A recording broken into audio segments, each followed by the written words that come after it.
সূরাতুল আনকাবুতের ৬৪ নম্বর আয়াতে বলছেন ওয়ামা হাযিহিল হায়াতুদ দুনিয়া ইল্লা লাহওয়ুন ওয়া লাইবুন ওয়া ইন্নাদ দারাল আখিরাতা লাহিয়াল হায়াওয়ানু লাউ কানু ইয়ালামুন। আল্লাহ তাআলা বলছেন এই দুনিয়ার জীবন খেল তামাশা ছাড়া আর কিছুই নয়, আর আখিরাতের জীবন এটাই হলো প্রকৃত জীবন। যদি তোমরা সেটা বুঝতে পারতে, আখিরাতের তুলনায় দুনিয়ার এই জীবনটা কত ক্ষুদ্র, কত নগণ্য।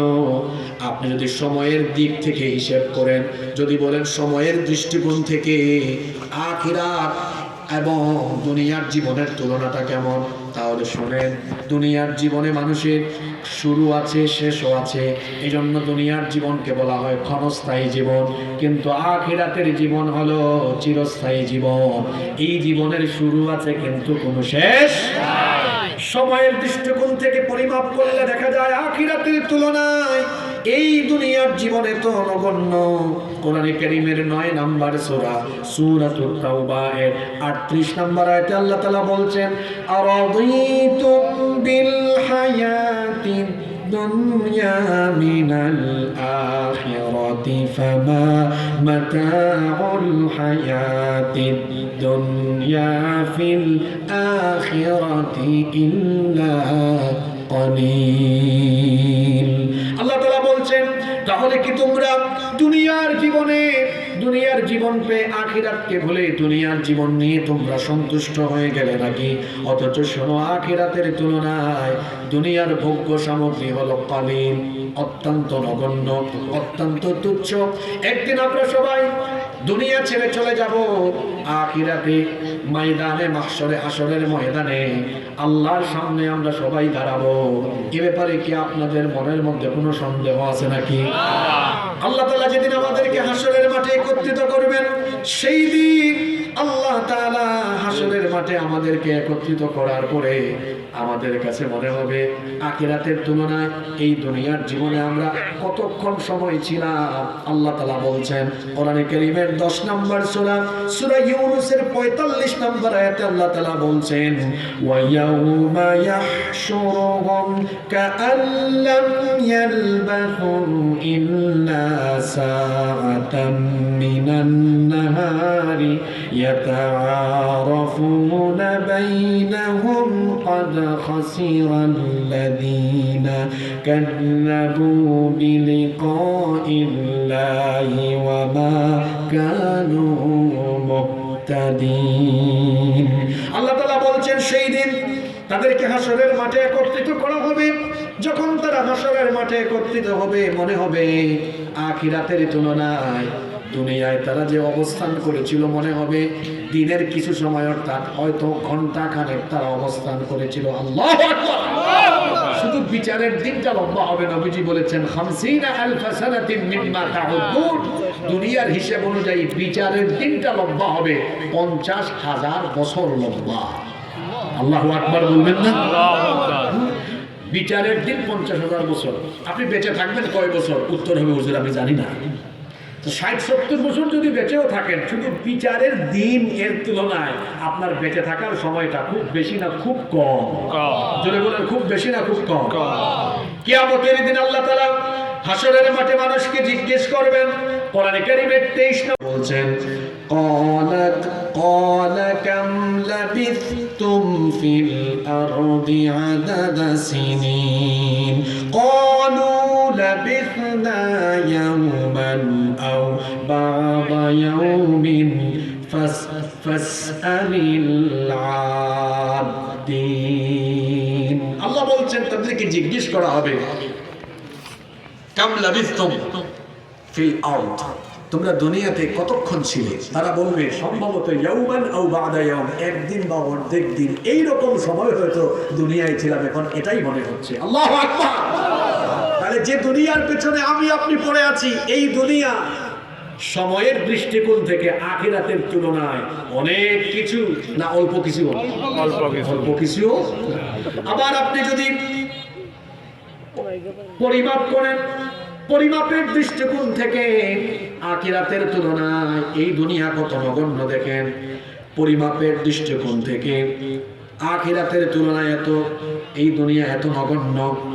মুসলিম শরীফের হাদিস, ফেহের রাদিয়াল্লাহু আনহুর ভাই মুস্তাওরিদ রাদিয়াল্লাহু আনহু এই হাদিসের বর্ণনাকারী সাহাবী, তিনি বলছেন রাসূল কারীম সাল্লাল্লাহু আলাইহি ওয়াসাল্লাম বলছেন, ওয়াল্লাহি মাদ দুনিয়া ফিল আখিরাতি ইল্লা মিসলু মা ইয়াজালু আহাদুকুম ইসবাহু হাদিহি ওয়া আশারা ইয়াহইয়া বিস সাবাবাতি ফিল ইয়াম। আল্লাহর নবী এই আঙ্গুলের দিকে ইশারা করলেন, এই আঙ্গুলের দিকে ইশারা করে তিনি বললেন, শোনো, এই আঙ্গুল যদি কেউ বিশাল জলরাশিতে চুবিয়ে তারপরে আঙ্গুল উঠায়, বিশাল জলরাশির তুলনায় বিশাল জলরাশির পরিমাপ থেকে এই আঙ্গুলের কোণায় থাকা পানি যেমন অতি ক্ষুদ্র, আখিরাতের তুলনায় দুনিয়ার জীবন হলো তার চাইতে আরো ক্ষুদ্র। আর এই দুনিয়াতে কার থেকে কে বেশি টাকা কামাবে, কে কার থেকে সম্পদশালী হবে, প্রতিযোগিতায় লিপ্ত না? অর্থবিত্তর দিক থেকে, সম্পদের দিক থেকে যদি আখিরাতের সাথে এই দুনিয়াকে তুলনা করেন তাহলে কেমন হবে? মুসলিম শরীফের হাদিসে আল্লাহর নবী বলেছেন, হাদিসটা ভালো করে শুনেন। আন জাবির ইবনে আব্দুল্লাহ রাদিয়াল্লাহু আনহুমা আন্না রাসূলুল্লাহি সাল্লাল্লাহু আলাইহি ওয়াসাল্লাম মাররা বিস-সুকি দাখিলান মিন বাদিল আলিয়া। জাবির ইবনে আব্দুল্লাহ রাদিয়াল্লাহু আনহুমা হাদিসটি বর্ণনা করেছেন। তিনি বলছেন, একবার রাসূল কারীম, আমরা মুহাম্মদে সবাই বলি সাল্লাল্লাহু আলাইহি ওয়াসাল্লাম, একবার আল্লাহর রাসূল আলিয়া অঞ্চল থেকে মদিনা শরীফে ঢোকার রাস্তা দিয়ে তখন তিনি যাচ্ছিলেন, তখন একটা বাজারের পাশ দিয়ে তিনি অতিক্রম করছিলেন। ওয়ান্নাসু কানাফাতাহু, আর তার উভয় পাশে প্রচুর মানুষজন ছিল। ফামাররা বিজাদিন আসাক্কা মাইয়িতিন ফাতানাওয়ালুহু ফাআখাযা বিউদুনিহি। আল্লাহর নবী তখন ওই বাজার দিয়ে যাওয়ার সময় ক্ষুদ্র কান বিশিষ্ট একটা মরা বকরির বাচ্চার পাশ দিয়ে আল্লাহর নবী যাচ্ছিলেন। শুনতেছেন হাদিসটা?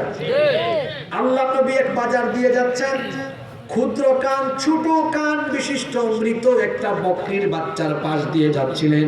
আল্লাহর নবী ওই ক্ষুদ্র কান বিশিষ্ট মৃত বকরির বাচ্চার কাছে গিয়ে ওই বকরির বাচ্চার কান ধরলেন। কান ধরে উঠায়া তারপরে বললেন, ও আমার সাহাবীরা শোনো, আইয়ুকুম ইউহিব্বু আন্না হাযা লাহু বিদিরহাম, তোমাদের মধ্যে এমন কে আছো যে এক দিরহাম দিয়ে ক্ষুদ্র কান বিশিষ্ট মরা এই বকরির বাচ্চাটাকে কিনবে? ফাকালু, সাহাবীরা তখন বললেন, মা নুহিব্বু আন্নাহু লানা বিশাইইন ওয়া মা নাসনাউ বিহি। ওগো আল্লাহর নবী, আমাদেরকে খায়া দেয়া কোনো কাজ নাই, এক দিরহাম দিয়ে ক্ষুদ্র কান বিশিষ্ট মরা এই বকরির বাচ্চা কিনবো। আল্লাহর নবী তখন বললেন, তাহলে সাহাবীরা শোনো, আতুহিব্বুনা আন্নাহু লাকুম, তোমাদের মধ্যে এমন কে আছো বিনা পয়সায় এই ক্ষুদ্র কান বিশিষ্ট মরা বকরির বাচ্চা নিয়ে যাবে? শুনতেছেন? সাহাবীরা তখন বললেন, ওয়াল্লাহি লাউ কানা হাইয়ান, ওয়াল্লাহি লাউ কানা হাইয়ান কানা আইবান ফিহি লাআন্নাহু আসাক। তারা বললেন, ওগো আল্লাহর নবী, আল্লাহর কসম করে বলছি, এটা তো মরা, যদি জীবিত হতো তাহলে আমরা টাকা দিয়ে নয়, বিনা পয়সায় দিলেও আমরা জীবিত হলেও এটা নিতাম না, কারণ এই পশুটার ভেতরে ত্রুটি আছে, এটার কান ছোট, এই রকম একটা পশুকে আমরা বিনা পয়সা নিতাম না। আল্লাহ নবীকে তারা বললেন, ফাকাইফা ওয়া হুয়া মাইয়িত, যেখানে জীবিত থাকলো আমরা এটা নিতাম না, মরা অবস্থায় কেন নিব? আল্লাহ নবী বললেন, তোমাদেরকে জিজ্ঞেস করার কারণ আছে। ফাওয়াল্লাহি, আমি আল্লাহর কসম করে বলছি, লাদ দুনিয়া আহওয়ানু আলাল্লাহি মিন হাদা আলাইকুম, এই ক্ষুদ্র কান বিশিষ্ট মরা বকরির বাচ্চার তোমাদের কাছে যেমন এর কোনো দাম নাই, তেমনি আল্লাহর কাছে এই দুনিয়ারও কোনো দাম নাই। আল্লাহু আকবার। টাকা দিয়ে না, কেউ যদি মাগনা দেয়, বিনা পয়সায় দেয়, তাও নেবেন না। বিনা পয়সায় কেউ যেমন মরা পশু দিবে না। আল্লাহর রাসূল বলছেন, যেভাবে মরা পশু সবাই তুচ্ছ তাচ্ছিল্য হিসাবে এটাকে গ্রহণ করে না, ঠিক তেমনি ভাবে আখিরাতের তুলনায় এই দুনিয়া কিছুই না। এবার আসেন, আপনি যদি আয়তনের দিক থেকে আখিরাতের সাথে দুনিয়াকে তুলনা করেন তাহলে কেমন হবে? এই হাদিসটি বর্ণিত হয়েছে বুখারী শরীফে। আল্লাহর নবী বলেছেন, মাউদিউ সাউতিন ফিল জান্নাতি খায়রুম মিনাদ দুনিয়া ওয়া মা ফিহা। আল্লাহর নবী বলেছেন, জান্নাতের এক চাবুক পরিমাণ জায়গা এই দুনিয়া এবং দুনিয়ায় যা কিছু আছে, দুনিয়ার সব কিছুর তুলনায় জান্নাতের এক চাবুক পরিমাণ জায়গা তার চাইতে আরো উত্তম। সুবহানাল্লাহ। ইচ্ছে করে না? সুবহানাল্লাহ।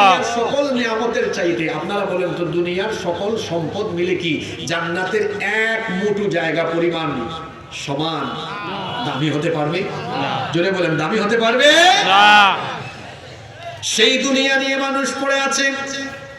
আল্লাহর নবী বলেছেন, লাউ কানাতিদ দুনিয়া তা'দিলু ইনদাল্লাহি জানাহা বাউদাতিন মা সাকা কাফিরাম মিনহা শারবাতাম মা।